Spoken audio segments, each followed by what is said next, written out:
Thank you, Manchester Sandra, for telling people to like the video, subscribe to the channel. Please do that. It helps us out a ton. Subscriptions are a little bit down this week, so hit the button. That's on you guys.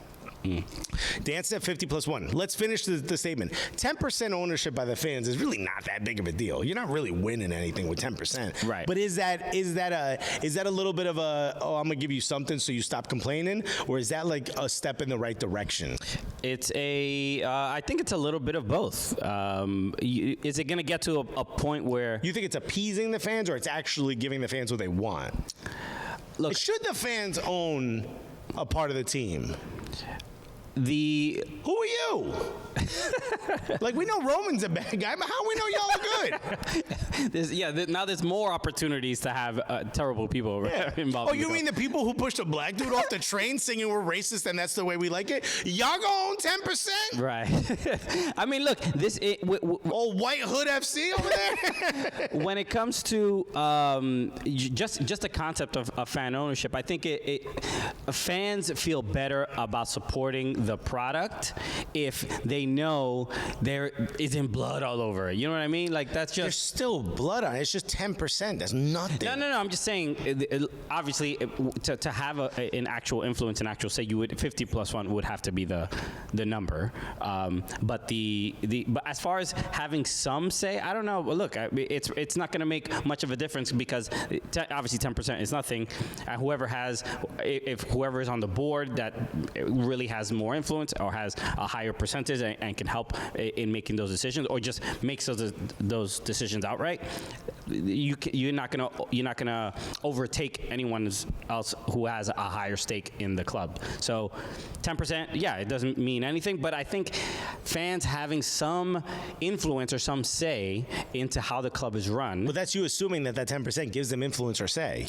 I mean, it gives them 10% of influence. That's all. Which is not. Which is generally nothing. If you run for president, Christian Candy Polanco, and you get 10% of the vote, you know what you did? Not become president. Michael Raymond said it should be 69+1. Hey. You think? Wow. Who's your friend? Who's this +1? So, but I guess we'll see. I don't know when a decision is going to be. Jamal London says, "LOL, 10% means they get to change the match day songs. 10% is nothing." Which I kind of agree with. I think it's a bit of just appeasing the fans. It doesn't really do anything. You're right. I don't know if that's... So what's the point? It's a solution to what? Vet the owners a little bit better? No. If the fans want ownership of the team, then y'all build your consortium. Okay. Right? Why don't y'all... How many? 40,000 of you in this stadium? Y'all can't get together and be like, all right, what we got? I mean, it will take quite a bit, even from 40,000 people. I mean, here's the benefit. Free season tickets. You're now owners. What, are you going to charge yourself? I mean, but it's still on the previous owner to decide to sell it. It's all... No. Now they have to be sold. It has to be sold, but it's still not only... So forget Abramovich, but it's on the Premier League, it's on the other owners to allow that, and the other owners would be like, no, we're not going to do that, because that puts their team at risk. And it's like, if the fans have some uprising and then they want a piece of their team, then be like, no, you can't have that because I don't want to risk that for my club. But there's also the question of, like, you want a good person. What is a good person, right? Like, now it's getting very philosophical, and spiritual. But like, what is that within every fan base? There's a group of people where you're like, well, I'm glad these dudes don't own it. You know what I mean? Bay Raguna said 10% ownership for the team will get you a glizzy covered in mushy peas on game day. Don't forget to smother it in gravy as well. By the way, one of the photos that Footy Scram put up was a pie with peas and gravy pouring out of it, and it literally looked like the vomiting emoji. And I was like, and you don't want us to make fun of you? Yeah, I don't want us to make fun of you for your food. Dan is saying, how many U.S. teams are quote-unquote owned by the fans? Yeah, that isn't the case here. Well, Chug said if anyone wants a true fan ownership experience, check out FC Pinzgau. I hope that's a real thing. I hope you didn't just have me say something in Austrian. It's in Austria, but it's apparently fan-owned. Wimbledon FC is fan-owned. It's possible. Right. But the point I'm trying to make is there's this argument about, like, what's the future of Premier League ownership? Are we going to continue to go down the rabbit hole that we've been, where it's owned by oligarchs and states and people with unlimited amount of funds? Is that what you want as a fan? Right? If you're a fan of Chelsea when Roman Abramovich bought them and they had quote unquote no history. I get you guys had a little bit of history, but you get the point. You weren't one of the top teams. You weren't one of the best teams in London. You certainly weren't one of the best teams in the Premier League. You get purchased. He starts bringing in a new philosophy, a new ownership, wins you every single title. Every title available to him, he has won. Yeah, okay. The guy got his money by ill-gotten gains. Sure. And now that's been corrected because of a horrific war that's been started.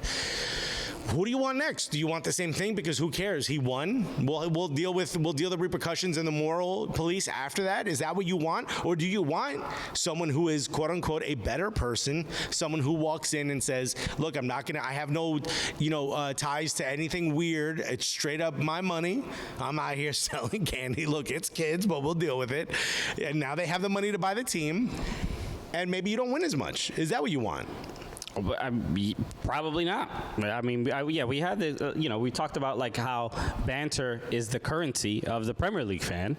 You want to be able to have something to hold over your rivals. You want to, it's bragging rights, baby. It's why Arsenal are constantly, talking what do we this, think of talking Tottenham? that. What do we think of that shit? What do you think of shit? All right. I mean, it's like you wrote it yourself. Buddy, you better relax. You don't have 10% ownership. You can't be out here writing these songs. That's it, bro. That is what it means to be a fan of a football fan. Look, Bay Area Goodness said, I just want Arsenal back in the Champions League. I don't care who the owner is at this point. Like, is that really what we want? Then are we chatting shit, as y'all like to say, about saying like, oh, the next owner needs to be a good person? Or we're like, I don't care if he's fresh out of jail, but does it mean more if owners can find success and be as good of people as possible? Because, Arsene Wenger talking about the financial struggle that Arsenal was under, especially when they were building the Emirates. Right. I mean, you're talking about a new stadium. Right. But the challenges, they couldn't buy players. They had to sell players that they wanted to keep. They had to make these sacrifices, and with all those sacrifices and finding financial stability, building a new stadium, they kept going to Champions League for years. 14, 15 years in a row. And then at some point... while being net positive on player sales. Right. You're going to hit a lull at some point. But yeah, and that's called Unai Emery. But for Arsenal to have succeeded for as long as they did, with the financial constraints that they were under, is almost a miracle. If here's the thing, it wouldn't be that big of a miracle if it wasn't for all the other teams at that time just buying willy-nilly whoever they wanted. Right. Because the difference is, and this is, I think, something that gets away from a lot of Premier League fans, is that you don't just have to buy to make your team better. You have to buy to compete with the other team making their team better. Do you get what I'm saying? Yeah. Like, Manchester City will get stronger in this next transfer window. Liverpool will get stronger. They may make a bad transfer. They may have injuries or whatever, but they're going to add something new to their team. But Liverpool, that's a great example. Liverpool, they have Mohamed Salah. They can't come to an agreement on what his contract should look like. They refuse to come up to his request. Because, so look, I think that's it's a very American way of doing it, owned by LeBron James, by the way, and Nesson. I think it's a smart way of doing it. I think in America, too many times old sports would give you money based on what you've done for them, as opposed to what you're going to do. Right. But now there's that new, like, you got to be a bit more cutthroat. You did something for it. We got what we wanted. We bought you. You're the best player in the world. You won us Champions League. You won us the Premier League title. Get out of here. Okay, look, if now go live out the twilight of your career at Crystal Palace or whatever, whoever's going to buy you. It's more like Real Madrid or PSG or Barcelona. PSG might need to because them fans are not happy. No, but Mohamed Salah deserves more money because he is producing at a level. Does he? He's older now. He's producing better than a lot of players in his class. Contract player. You heard me say it first. Okay, he is some like Aubameyang. He does deserve because he still has a lot of good years left. How old is he? Like 27, 20? He's pretty young. D Stu. I just want Everton back in the championship. I don't care who the owners are. The best. But it's Liverpool are in a point where they're not willing to spend an insane amount of money for even a very good player and who probably deserves to be paid that money. So are Liverpool fans, would they be okay with losing Salah? I've seen a lot of Liverpool fans being like, give him whatever he wants. But then you break apart your whole system for one player because then Sadio Mane is going to be like, hey, yo, I've been here. I've been playing well. I won the same damn things he won. The point I'm making. And then Jordan Henderson's going to be like, could someone help me tie my shoes, mate? Really? Is that why? Yeah. That's Milner. I would say Milner. No, Milner's like, everyone be quiet. I'm trying to read. I'm trying to read, mate. I can't do it. I don't even know what accent that is, but I know it ain't Scouse. Dan said, if Putin didn't start this war, should Chelsea fans be having a conversation of the moral compass of their ownership? No, because it wouldn't have happened. Should they? Probably. But like someone else brought up Newcastle City Football Group, which we're not going to talk negatively about, thank you, NYC. But the question becomes like Newcastle just started, but someone like City Football Group has changed the way a football club is run. There's a multiple amount of clubs underneath that are kind of feeding player development. If you're one of the countries that's benefiting from a player from your nation developing via this system, whether it be Mumbai City FC or Melbourne City FC or NYCFC, if you're one of the countries that's benefiting from that, and you've advanced the way the game is both developed and sort of run, who are you to say? Right? But honestly, who are you to say, I wish it was a different... How? Look, we're definitely not going to resolve this very complex moral issue on one show. You mean a comedy soccer podcast? I just look. It's a complicated issue, and I think it's subjective to how people feel about it. Some people are very upset at the Newcastle ownership. Some people are very upset with Abramovich. Look, Chanchala Millonaria said that's exactly what Bayern have been dealing with ever since giving Benjamin Pavard the bag.